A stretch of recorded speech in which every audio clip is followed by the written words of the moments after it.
Welcome back, everybody. I have another game from the Discord here for you today. It was posted by Addy. It's a 1v1. We have red versus green. We have a nice looking map.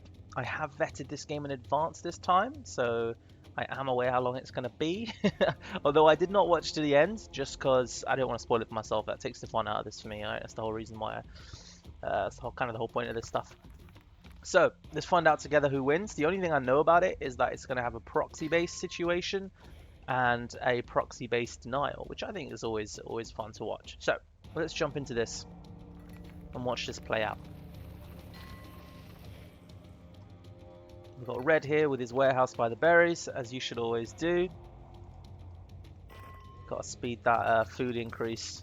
Got to remove those bottlenecks, you know. Nice few scattered houses around. Oh, he gets a deer. That's how you know he's a good player.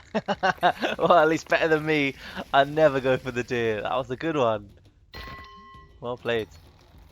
You're going to need deer early on if you're going to... Oh, he's got another one. If you're going to be going Stone Age, right? Because you need that extra food. The berries just kind of aren't enough. And like I said, I've vet the game ahead just to make sure it was a good enough one.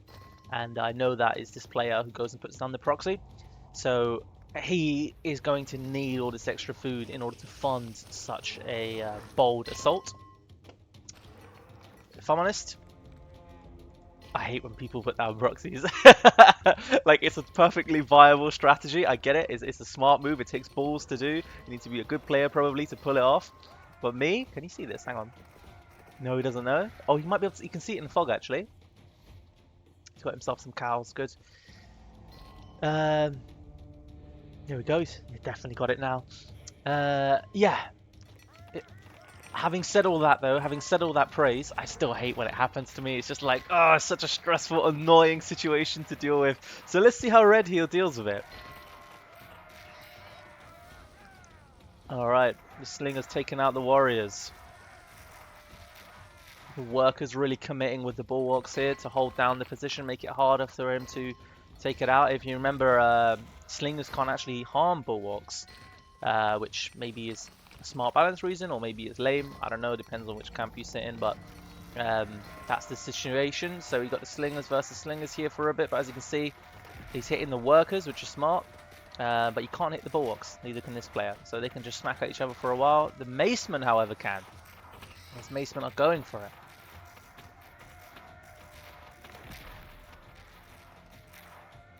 Yeah, this situation is a situation. If I was Red right now, I would not be good. But the thing is, because he's got all these animals, he's also got the food to counter this.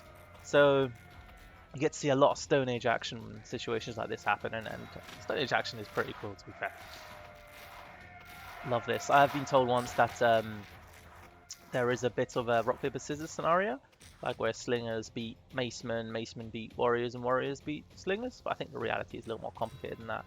So many more elements like Workers and Bulwarks to consider. Okay, no, the Workers here. There we go. Oh, that must feel good. He's trying to lead him away from the base, but he's not going to fall for that. There you go. He's chasing away all his Workers. I guess he's made a good play here, right? Like, he knows that if he's invested all his resources here, he probably doesn't have many defenses in the base, and that's proven to be the case. Although the Workers are... There we go. Well done. I suppose you can always defend with your Workers. Don't forget that. Especially against Slingers, perhaps. Got the fur shoes. Catch up to them. Bit of a pseudo-warrior situation. The Macemen are going in. Look at that hairline. I've never noticed that before. Got a Lionel Johnson situation going on here. If you know, you know. If you know, you know. Okay, Asia versus Asia. I think it's quite common in these small games. I think people usually just think, you know, it's so intense and Asia's faster to get up and running. So people go for them more often, I find anyway. That's not to say that you can't do Europe. You definitely can. I think you just got to play more defensive for it because you know that you're going to be more strapped for resources. There we go. He's got all his Stone Age workers still on the food to keep up the soldiers coming out. The Slingers. Now, how is he going to take this out? Because this is so well embedded. And he's just swarming. He's watching him with his scout. He's building towers to defend himself, make sure that doesn't happen again. Here we go, he's going around with the slingers. Hoping to catch some workers. There's an assault here as well. The slingers can't take bulwarks, but they can take the buildings. Oh, we split them. These ones are going around. Nice.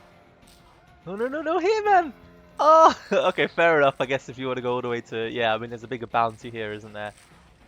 Stop him on the metal. Nope. Yep. Okay, there we go.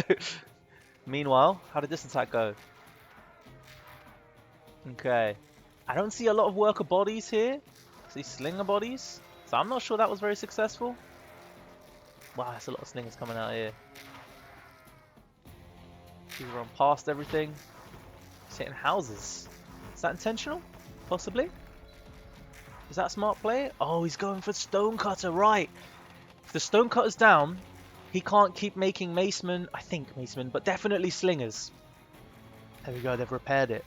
So, and of course he can't rebuild that, right? Because now he's Asia, he's in the Bronze Age. Yeah, Bronze Age. I always forget whether it's bronze or iron first.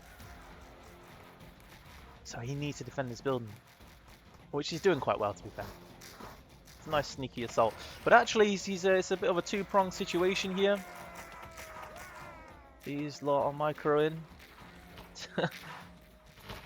You know, getting the houses, sometimes I never really know, like, is it worth, is it not worth?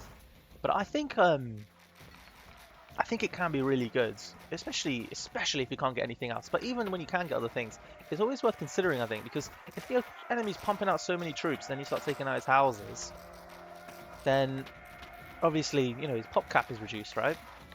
The only thing is, you're usually killing his troops at the same time, so that's why I can never really decide if it's worth it, because it's like... But then I suppose you're stopping him from getting back up. I don't know. I guess it just depends on what the alternative is. You know, if you could go for houses or let's just say like poultry yard, you'd probably go for poultry yard, right? Of course, they're defended by all these towers. Maybe not.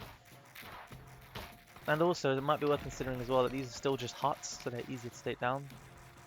There we go, shooting range is going up. Oh, he's absolutely cleared it from here. If I was a good player, I might be able to tell you like what this guy did wrong, Andre here, what he could have done to improve. I don't know. Genuinely, I cannot tell you. I don't really do the proxy based thing much. I kind of sometimes move myself more like to take map control, but I never go and plant it outside someone's base. I ain't saying that's because it's a bad thing. Probably is a really good strategy. That's why everyone does it. But for me, I don't know. I just don't enjoy the cheese, personally. Okay, the Maceman coming in here. Finishing him off. Might be over. I think it might be over. How can he come back from this? Let me speed it up.